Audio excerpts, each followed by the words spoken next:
Ok, quelque chose de big, les gars. Président Trump dit que Obama est coupable de trahison. Incroyable ça. Ok. C'est vrai qu'on avait vu ça la dernière fois, enfin plutôt j'avais vu ça dans mon feed la dernière fois, mais je devais aller au taf, donc on n'avait pas attaqué ça. Ok, c'est super important. Ok, de quoi il en retourne du coup? Obama serait coupable de trahison. Où est-ce que j'avais mis ça?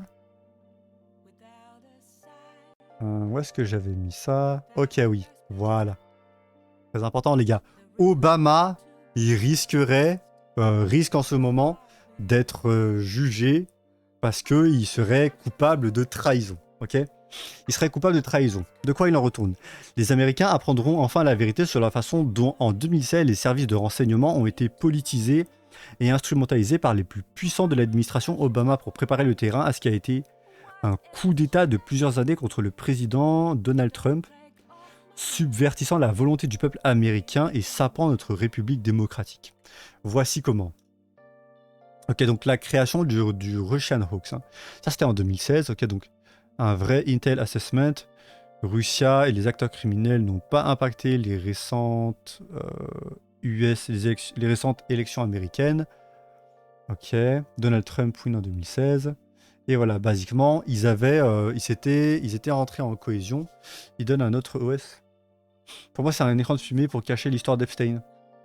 Ah ouais, sérieux? Ça, je sais pas. Hein. Je veux dire, ok. Un autre scandale pour cacher l'affaire Epstein. Ce serait crédible. C'est crédible. Il y a totalement... Le justificatif est totalement tangible. Totalement tangible. C'est vrai que les MAGA avaient commencé à se diviser par rapport à cette affaire de Epstein. Mais je me dis, si c'est vrai, tu vois, si c'est vrai cette histoire de trahison, donc c'est ce que voilà reporte la directrice de la National Intelligence Tulsi Gabbard, qui du coup va enfin parler de ce problème-là du Russian Hoax.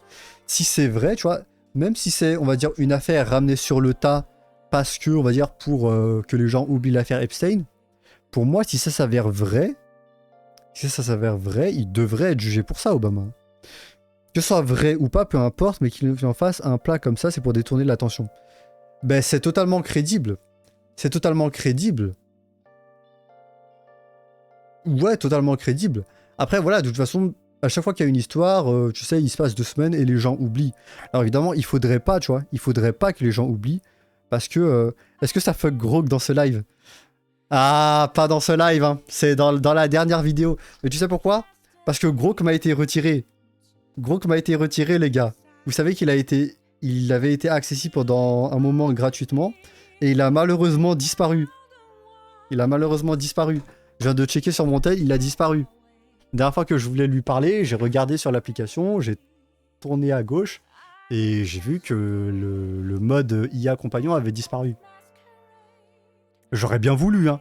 J'aurais bien voulu Chroma, mais bon, ça a disparu. Mais voilà. Basiquement, ok, donc cette affaire-là le hoax, le Russian hoax de Obama qu'il avait fait en cohésion avec les services de renseignement, l'Intel, les Intel Agency, donc les services de renseignement en cohésion. Pour moi, si c'est vrai, il doit le payer, tu vois. Même si c'est une histoire, mais tu sais quoi? Je suis d'accord en vrai. Si c'est une histoire pour couvrir l'affaire Epstein, bah déjà de 1, je comprends pourquoi ça viendrait maintenant, tu vois, ça fait tout à fait sens de lâcher ça maintenant pour que les gens oublient l'affaire Epstein totalement, tu vois. Et je pense que c'est malheureux, mais je pense que les gens devraient continuer de parler de Epstein, mais je pense qu'en fait les gens vont oublier parce que là c'est une affaire big qui est en cours, le Russian hoax de Obama. Mais si c'est vrai pour moi, Obama doit payer pour ça. S'il a falsifié des documents pour, en cohésion avec les services de renseignement américains et Hillary Clinton, tout ça, si voilà, c'était un complot entre eux, qu'ils ont falsifié des documents créés entre eux pour les envoyer à des médias et on va dire, l'incriminer, ils devraient totalement payer pour ça, tu vois. Et je pense aussi que voilà, Trump aussi devrait nous relâcher ces dossiers Epstein. J'espère que les gens n'oublieront pas ça, mais malheureusement, tu vois, je pense que c'est ce qui va se passer. Hein. Je pense que c'est ce qui va se passer. Ça parle de quoi? Dame, ça complote, dure les US. Ouais, vraiment. Alors, si ça s'avère vrai, tu vois. Si ça s'avère vrai, parce qu'on on va creuser ça, tu vois. On va creuser ça. Mais si ça s'avère vrai, pour moi, il doit totalement payer. Et de la même façon, Trump qui lâche cette histoire-là pour faire oublier un peu aux gens l'histoire des dossiers Epstein, je pense lui aussi qu'il devrait payer pour ça, hein.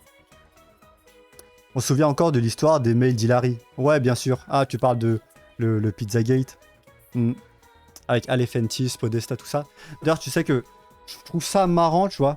Je trouve ça marrant, les démocrates qui, tu sais, ils parlent du dossier Epstein. Après, bon, je suis d'accord avec eux quand même, hein, de tous les cas. Je suis d'accord sur le fait que, tu sais, ils en parlent tout ça, mais en fait, c'est vrai que, voilà, je vois les démocrates, on va dire, tu sais, rire de Trump ou lui dire, oui, vas-y, ou c'est bien tout ça, mais tu nous lâches un peu les dossiers Epstein, tu vois, tout ça. Tu sais, voilà, ils se cherchent un peu comme ça.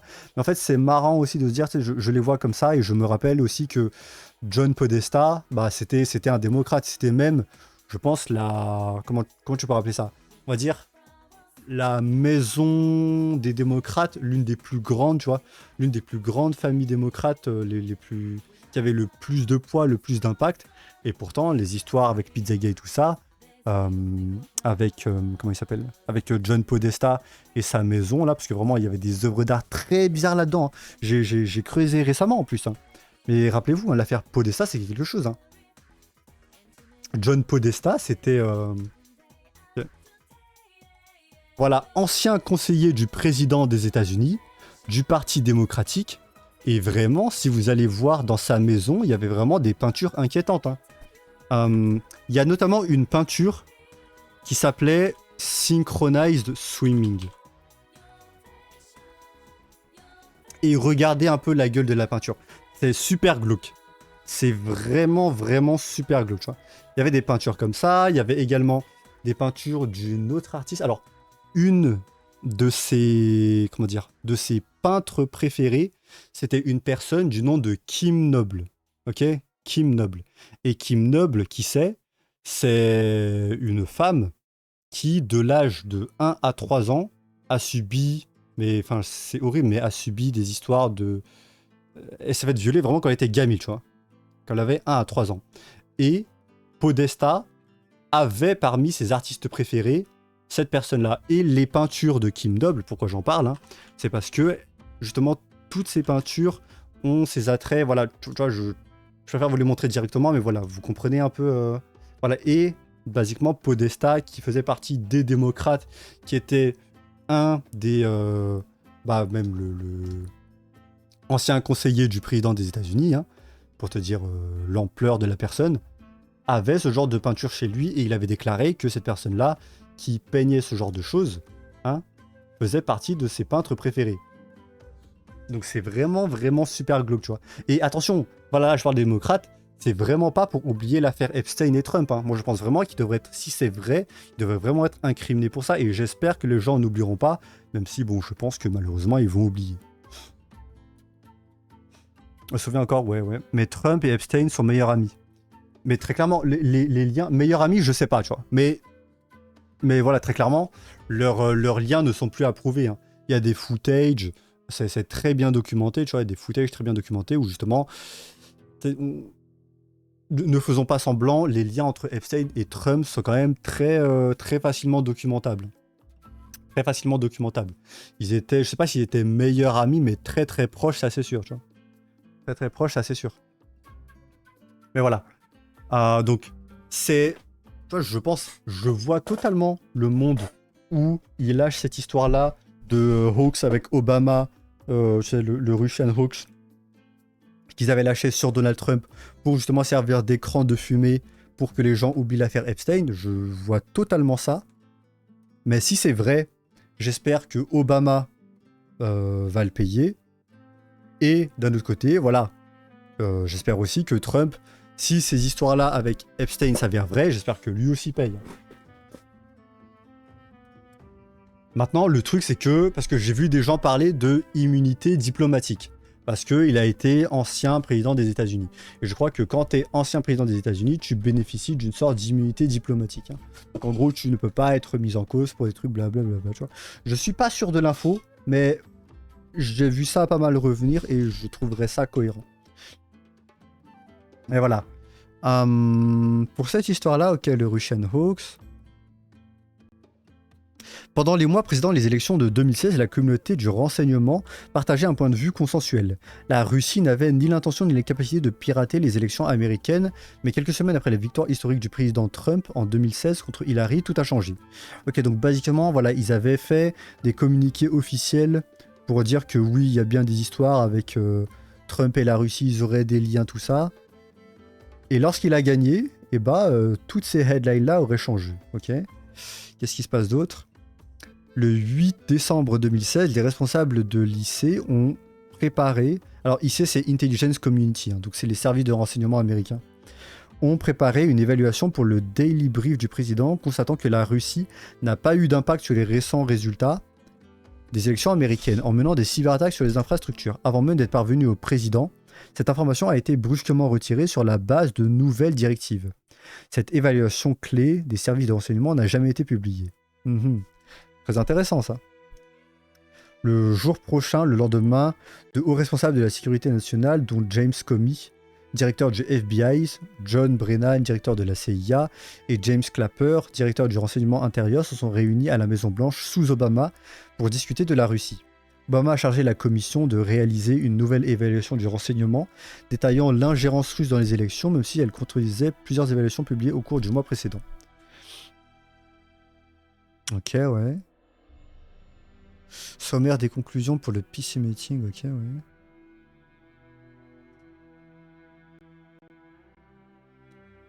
Les responsables d'Obama ont immédiatement fait appel à leurs alliés médiatiques pour propager leurs mensonges. Des sources anonymes de l'Intelligence Community ont divulgué au Washington Post et à d'autres sources des informations classifiées selon lesquelles la Russie était intervenue pour truquer l'élection en faveur de Trump. Ok, voilà, CIA conclut que des secrets entre la Russie et Trump ont aidé aux élections. Ok, ouais. Donc, basiquement, voilà. Il y a eu des réunions entre le président Obama et des responsables du FBI, de la CIA, tout ça, donc de l'Intelligence Community, donc des services de renseignement. Ils ont fait des renseignements, enfin des réunions entre eux pour lâcher des narratifs comme quoi il y aurait des liens entre la Russie et Trump et en gros ce serait de l'ingérence russe. Ok. Ok. Je fournis tout le document au ministère de la Justice pour garantir la responsabilité que le président Trump, sa famille et le peuple américain méritent. Ne manquez pas ceci, le moment de transparence le plus important de l'histoire du gouvernement américain. La directrice du renseignement Tulsi Gabbard vient de déclassifier la preuve de la trahison du président Obama. Je n'ai jamais vu les services de renseignement déclassifier les preuves de leur propre crime contre le peuple américain. Les preuves sont stupéfiantes. Les services de renseignement américains ont admis que la Russie n'avait pas piraté les élections de 2016.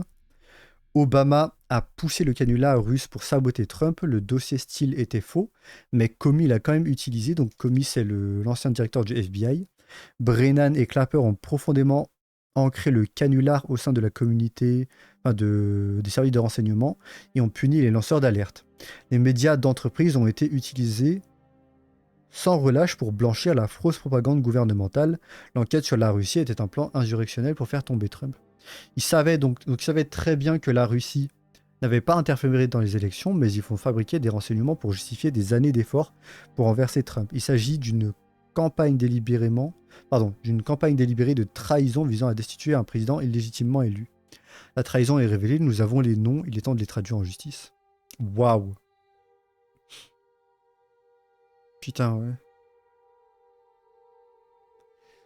Si ça s'avère vrai, franchement, mais tu sais quoi, moi je pense sincèrement que tous ces gens-là, si voilà, il y a les procédures judiciaires normales qui sont enclenchées, si ça mène bien à quelque chose, il faut vraiment qu'ils payent pour ça. Hein. Si c'est bel et bien vrai, bien évidemment. Tu vois.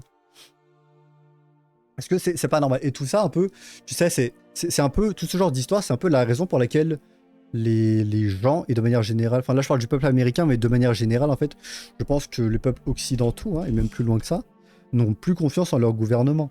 C'est pour ça qu'aujourd'hui, qui ça étonne si on vous dit que telle personne au sein du gouvernement a détourné de l'argent, tu vois. ça n'étonne plus personne en fait. Ça n'étonne plus personne parce que j'ai l'impression que les gens ont été habitués, ont été, on va dire, désensibilisés à ce genre d'affaires, tu vois, parce que c'est devenu tellement commun qu'au bout d'un moment, ça ne surprend plus. Et c'est la raison aussi, la raison pour laquelle les gens ne croient plus les institutions, tu vois. La raison pour laquelle plus personne ne croit, tu sais, les chiffres du gouvernement ou ce genre de choses, ou bien les genres de, tu sais, les institutions avec lesquelles ils travaillent en cohésion, tu vois. Pourquoi? Parce que c'est devenu trop commun, en fait. C'est devenu trop commun, ce genre d'histoire où tu as des hauts placés à qui on est censé faire confiance, tu vois, des hauts placés qui ont beaucoup de responsabilités, directeurs de la CIA, du FBI, qui sont censés être impartials, travailler non pas pour un gouvernement en place, mais pour les États-Unis. Et donc, quand tu vois ce genre d'histoire, encore une fois, ça, voilà, c'est une histoire big, mais d'un autre côté, ce genre d'histoire, ce genre de magouille est devenu tellement chose commune que en fait, les gens ne sont même plus surpris, tu vois. Les gens ne sont même plus surpris. Et c'est vrai que jusque-là, il me semble qu'il n'y a aucun président des États-Unis ou qui que ce soit qui a été, on va dire, poursuivi pour des histoires de trahison. Tu sais, pour des histoires de trahison, tu vois. Donc ça va être aussi intéressant de voir ce que ça va donner. Ça fait depuis des années que c'est de leur constitution, mais c'est vrai que ça n'a jamais été invoqué. C'est vrai que ce serait bien de voir les limites, tu vois. Ce serait bien de voir les limites. C'est plutôt clair qu'Obama a commis une trahison. Bah, c'est vrai que s'il crée une fausse narrative avec des personnes directeurs de la CIA, le FBI, pour faire tourner ça dans les médias, que ces services de renseignement, comment dire, vont avec cette narrative comme quoi, une fausse narrative comme quoi, voilà, il y aurait des histoires entre Trump et ce serait une espèce d'agent qui travaillerait en lien avec la Russie. Donc tu peux, dans ce cas-là, avoir l'arme de l'ingérence russe. C'est vrai que ça ne devrait pas arriver, et plus que ça ne devrait pas arriver, je pense qu'on arrive à un moment où des gens doivent payer, en fait. Des gens doivent payer. Si tu veux rétablir, tu vois, je me mets du point de vue d'un gouvernement. Si tu veux rétablir la confiance que les gens ont au sein du gouvernement, donc des gens qui sont censés représenter le peuple à l'international, je pense qu'on arrive à un moment où tu dois punir ces gens-là. Tulsi Gabbard, donc la directrice voilà, de la DNI, promet de transmettre tous les dossiers au département de la justice. Il doit y avoir des inculpations. Tous les responsables doivent rendre des comptes. Ok, ok. Donc voyons ça. I will do all that I can, and we have And do you believe that we will see prosecutions? I mean, our audience wants to know where this story goes from here. Will we ever see anyone held accountable for this incredible lie on the American people? I will do all that I can, and we have whistleblowers, actually, Maria, coming forward now after we release these documents, because there are people who were around, who were working within the intelligence community at this time, who were so disgusted by what happened. We're starting to see some of them come out of the woodwork here because they too, like you and I and the American people, want to see justice delivered. So we're going to provide everything that we have, everything that we will continue to gather to the Department of Justice for that direct intent and that direct purpose. There must be indictments, those responsible, no matter how powerful they are and were at that time, no matter who was involved in creating this treasonous conspiracy against the American people, they all must be held accountable. Ok. Non, très clairement. Si ça s'avère bel et bien vrai, voilà, ils vont envoyer tout ça au département de la justice. Ça s'avère bel et bien vrai s'il y a assez de matière pour les inculper. Et là, vu ce qu'ils ont, alors voilà, faudrait voir les preuves, tout ça. Mais bon, c'est plutôt au DOJ de juger ça. Ils doivent payer pour ça, hein. C'est en plus de ça. Et en plus, c'est vraiment dommage. Parce que c'est vrai que l'idée comme quoi il lâcherait ça maintenant pour que les gens oublient Epstein, elle est totalement crédible, tu vois. Elle est totalement crédible. Après, d'un autre côté, ça n'invite pas le fait que, c'est vrai, Obama doit payer, hein. Mais bon, après, bon, est-ce qu'il a vraiment payé? Parce que, je sais pas, hein. je pense qu'il y aura rien. C'est vrai que c'est quand même une figure importante, Obama. Ouais, je pense que s'il se fait vraiment arrêter, je pense que les démocrates vont... Il y aura beaucoup de mouvements de foule. Hein. Plus les démocrates, les citoyens américains vont dire que bon, voilà, c'est t'arrêtes pas un opposant politique parce que voilà, il a déjà fait ses 2 mandats, mais un ancien président des États-Unis. C'est vrai que je pense qu'en plus déjà il est beaucoup aimé Obama, tu vois. Je pense que c'est vrai que ça pourra créer une rupture dans le pays. Hein. Epstein interview sur son rapport à Trump. Ok. Have you ever had a personal relationship with Donald Trump? Have you ever had a personal relationship with Donald Trump? What do you mean by personal relationships? Have you socialized with him? Yes, sir. Yes? Yes, sir. Have you ever socialized with Donald Trump in the presence of females under the age of 18? Though I'd like to answer that question, at least today, I'm going to have to assert my fifth. Ouh. Le 5e, 6e et le 14e amendement, parce qu'il veut pas répondre à ça. Attends, do I'd like... Oui, bon, qu'importe. En tout cas, voilà, il répond pas à ça. Moi, il y a déjà un truc qui me frappe là-dedans, c'est que c'est 2010. 2010, il était... Pourquoi est-ce que c'est 2010?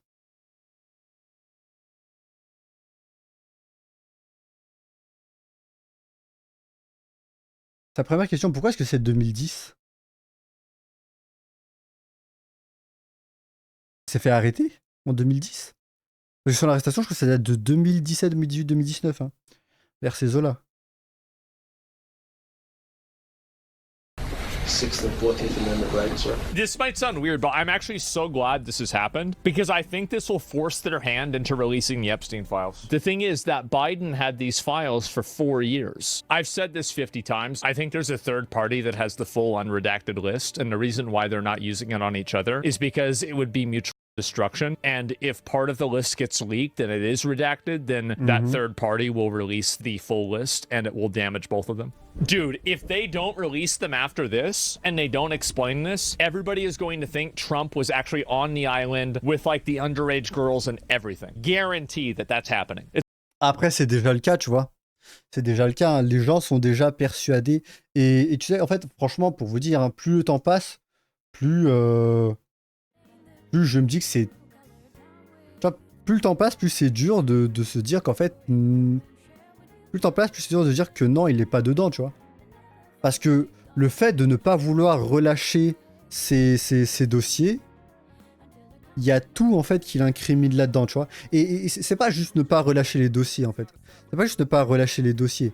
Parce que, moi, il y a un truc très... Tu sais, une autre idée que je me dis, c'est que la raison pour laquelle ils ne relâchent pas les documents, la raison pour laquelle les démocrates, qui, voilà, ils ont eu déjà tenté toutes les choses possibles pour empêcher Trump de se faire élire, comme le Russian Hoax, laptop de Biden, tout ça, tu vois, il y a eu toutes ces histoires-là. Et ben, je me dis que ces gens-là qui ont déjà, voilà, complètement inventé des choses de narrative de A à Z pour incriminer Trump, ils auraient très clairement lâché les dossiers de Epstein pour l'empêcher de se présenter, ou plutôt de l'empêcher qu'il gagne les élections, tu vois. Et ça, c'est vraiment le truc que je ne peux pas défendre. C'est des histoires avec des gamins, tu vois. Je connais personne qui va défendre ça, tu vois. Mais le truc que je me dis, c'est qu'effectivement, il y a bel et bien un truc qui est crédible. La raison pour laquelle... Il y a une raison pour laquelle les démocrates n'auraient pas utilisé cette arme-là, c'est qu'ils soient tous là-dedans, tu vois. Si Trump a participé à des histoires avec des gamines, si des noms importants chez les démocrates, comme par exemple Biden, ce genre de truc, c'est un exemple, hein, ok, c'est un exemple. Par exemple, Biden, voilà, des gros noms comme ça, auraient participé à des histoires voilà, avec des gamines, tout ça. La raison pour laquelle personne ne lâcherait les Epstein Files, c'est parce que si les républicains lâchaient ça, et ben les démocrates lâcheraient telle partie de l'histoire, et du coup ça incriminerait les deux côtés, tu vois. Et donc dans ce cas-là, il y aurait une espèce d'accord entre les deux pour ne pas en parler. Il y a ça aussi qui fait sens, tu vois. Selon Wikipédia, l'enquête a commencé en 2005, rendu public en 2019. Ok. 9A en parle en France, genre nos médias en parlent. Ah, ça, nos médias en parlent en France? Alu peut défendre ça. Non, je pense pas. Je pense pas. Personne parle de ça en France. Bah, si, Alors, je pense que quand il s'agit de tirer sur Trump, je pense qu'ils sont les premiers à l'affût. Hein. Je pense que Hugo Décrypte, là, tu vois, essayons.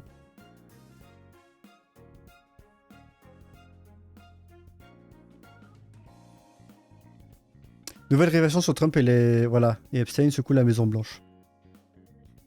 Après, il fera sûrement une autre vidéo parce que bon, que ça, tu vois. Et c'est compréhensible, mais voilà. Mais non, dès que ça peut tirer sur Trump, tout le monde le fait, tu vois. Tout le monde le fait et c'est normal. C'est normal, ça fait des gros chiffres, bien évidemment.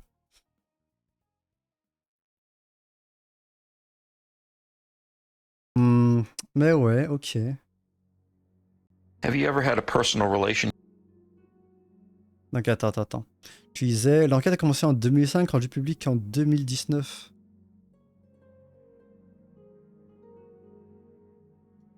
Ok. Peut-être que je suis trop... Non, mais vas-y. Ouais, je vais pas défendre un truc comme ça. Parce que franchement, plus le temps passe, plus les probabilités que Trump ait eu des histoires avec des gamines, elles montent pour moi, tu vois. Le fait de ne pas vouloir sortir les dossiers, le fait qu'il essaye de rediriger la discussion en disant « Non mais c'est bon, le mec est mort depuis longtemps, pourquoi vous vous concentrez là-dessus, on a plus important », tu vois. Ça, c'est de la redirection, c'est totalement un truc de... Ça, c'est vraiment le truc que tu fais si tu veux camoufler une histoire du passé, tu vois. Le fait que le directeur du FBI cache Patel aussi, il est très sus. Après, tu vois, je me dis c'est bizarre aussi, hein, parce qu'ils ont beaucoup campagné là-dessus. Ils ont beaucoup, tu sais, avant qu'ils gagnent les élections, ils ont beaucoup campagné là-dessus pour dire on va relâcher les Epstein Files, parce que du coup, c'est eux, en reparlant, qui ont remis cette histoire sur le devant de la scène, tu vois. C'est un truc que je me dis, ils auraient pu stall là. Là, ils ont un mandat pendant 4 ans, tu vois. Trump, il a le mandat jusqu'à 2028. Donc je me dis, il aurait pu faire traîner Epstein jusqu'en 2028, jusqu'à la fin de son mandat, tu vois. Et dans ce cas-là, là, il y aurait eu la tempête médiatique. Quand tu sais, il aurait voilà, donné des informations comme quoi, oui, en fait, c'était un hoax depuis le début des démocrates. Tu vois, je me dis, ce serait plus intelligent pour lui de faire ça, et de laisser stall tout ça, de ne pas aborder en fait le sujet d'Epstein. Parce que de toute évidence, le fait qu'ils en parlent maintenant, pour moi, c'est clair que ce n'est pas... Toute l'histoire autour de Epstein n'est pas crédible. Ce qu'ils essayent de nous vendre, bien sûr. Toute l'histoire comme quoi il se serait suicidé. Ah tiens, les caméras n'ont plus marché pile au moment de sa mort. Les gardiens étaient en train de dormir. On a effacé les traces vidéo, sauf qu'en fait on s'est trompé, my bad, on voulait effacer la vidéo d'une autre cellule, sauf qu'en fait celle-là c'était celle d'Epstein, tu vois, my bad, tu vois. C'est trop bizarre et personne n'y croit. Et je me dis, ce qui aurait pu faire sens stratégiquement, c'est que si Trump était dans les dossiers Epstein, il aurait dû faire traîner ça jusqu'en 2028 pour comme ça, voilà, à la fin, il lâche ça en 2028, il déclare que son truc bullshit, comme quoi il n'y a personne dans les dossiers Epstein, c'est faux, tout ça, qu'il n'y a rien à chercher là-bas. Du coup, ça aurait fait du bruit, mais en fait, il s'en fout puisque ce serait la fin de son mandat, tu vois. Et le fait d'aborder ça maintenant, je me dis que c'est bizarre. Mais après, d'un autre côté, j'ai pas envie de prendre sa défense non plus, parce que plus le temps passe, plus je me dis qu'il y a grave moyen qu'il soit dedans. Je sais pas, tu vois, je n'ai pas de réponse définitive. J'ai pas de réponse définitive, mais bon, déjà, cette vidéo, elle est très sus. Hein. Ils veuillent pas en parler. Et c'est vrai que logiquement, tu vois, le fait qu'il y a voilà, des nouvelles vidéos comme ça, je sais pas d'où ça vient, hein, mais de nouvelles vidéos comme ça qui atterrissent, on va dire... comment dire, dans le domaine du public pour que les gens vont encore parler des dossiers Epstein, je trouve ça bien parce que ça va les forcer effectivement, normalement, hein, en théorie, à être obligés de lâcher de plus en plus de documents. Maintenant, le truc que je me dis, hein, c'est qu'en fait, franchement, je vous mens pas, plus le temps passe, moi je vois un avenir sur lequel on aura des réponses sur les dossiers Epstein. Ou du moins, si on a des réponses, ce sera pas avant 50 ans, tu sais. 50 ans, le temps que tous ces gens-là impliqués meurent. Comme ça, bon bah, personne pourra payer, tu vois. Parce que franchement, je sais pas, pour moi, Trump, son nom est déjà dans la sauce, tu vois. Il est déjà dans la sauce de base, parce qu'il y a beaucoup de footage sur lui, comme quoi, tu sais, il avait des liens avec Epstein, tu vois. Et c'est vrai, tu vois, c'est vrai. ce type-là a des liens avec Epstein, tu vois, je dis pas le contraire. Le truc sur lequel je suis sceptique, c'est plus est-ce qu'il a bien eu des histoires avec des gamines, tu vois. En tout cas, les liens ne sont pas approuvés. Et le truc que je me dis aussi, c'est que franchement, je doute, hein, malheureusement, je doute que même si, voilà, on continue, il y a de plus en plus de documents qui sont délivrés, même si on continue de plus en plus à en parler, je pense que, le temps va faire son effet, c'est-à-dire que les gens vont oublier petit à petit, parce que là, il y a le hoax de Obama qui est en train d'être lâché, qui est très important, et si c'est vrai, on doit en parler, hein, et des gens doivent payer pour ça. Mais ce que ça va créer aussi, c'est que bah, les gens vont oublier cette histoire avec Epstein, malheureusement. Et 3, je pense vraiment que, malheureusement, je sais pas, tu vois. Je doute, parce que si leur conclusion à eux, au FBI, alors que tout le monde faisait confiance, ou plutôt un grand nombre, la majorité des gens faisaient, ou du moins de ses votants, tu vois, des MAGA faisaient confiance à Donald Trump, jusque-là, jusqu'au dossier Epstein, et bah le fait que comme ça, il déclare qu'il y a rien à chercher là-bas, faites-moi confiance les gars, voilà, regardez ce que le FBI vous lâche les dossiers, etc., il n'y a rien à chercher là-bas. Ça a créé une cassure parce que personne n'y croit. Et je sais pas, hein, franchement. Ouais, je sais pas. Je sais pas. Je pense qu'on verra pas ça, ou du moins pas ça de notre vivant. Je pense que jusqu'à ce que tous les gens impliqués meurent, on n'aura jamais de nouvelles d'Epstein. Donc ce sera clairement pas cette année, je dirais même pas jusqu'à la fin de son mandat. Et c'est malheureux, hein. C'est malheureux, franchement. Je suis le premier à regretter. Parce que vraiment, plus le temps passe, et vraiment, Trump, c'est vraiment la personne qui doit lâcher les dossiers Epstein. Parce que les gens sont déjà sceptiques de base, tu vois. Les gens sont déjà sceptiques de base. Comme je le dis, les liens avec Epstein qu'il a ne sont plus approuvés. Et donc, si t'as bel et bien rien fait avec des gamines, t'as tout intérêt à déclassifier tous les documents, à tout lâcher au domaine du public pour dire, regardez, même vous là qui... regardez, j'ai rien à cacher, je vous montre tout, tu vois. Et dans ce cas-là, il n'y a rien, et dans ce cas-là, voilà, tout est bon, ça claire son nom. Sauf que là, c'est vraiment le contraire qui se passe, et c'est encore plus sus. Donc ouais, franchement, je sais pas, hein. Franchement, malheureusement, je pense de plus en plus, je me dis qu'il y a moyen qu'il soit dedans.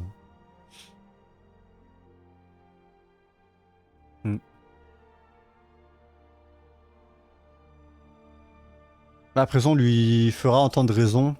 Je sais pas, mec. Je sais pas. Parce qu'en fait, la pression de quoi, tu vois? Déjà, faut lui mettre la pression là-dessus. Du coup, il aura tellement la pression que il va admettre, voilà, il va donner les papiers comme quoi c'est un pédophile, tu vois. Je pense pas, je pense que jamais il ferait ça. Parce qu'en fait, le truc c'est que s'il est pas dedans, pourquoi il le lâche pas? Ok, s'il est pas dedans, pourquoi il le lâche pas? Le truc qui fait sens, c'est que si jamais il lâche les dossiers, ça mettrait en cause des démocrates ou des républicains, même lui inclus, et du coup, tout le monde va en prendre pour son grain. C'est pour ça qu'il y a une espèce de tabou entre eux, un accord tacite qui dit que personne ne parle de Epstein. Ça, c'est un truc qui fait sens.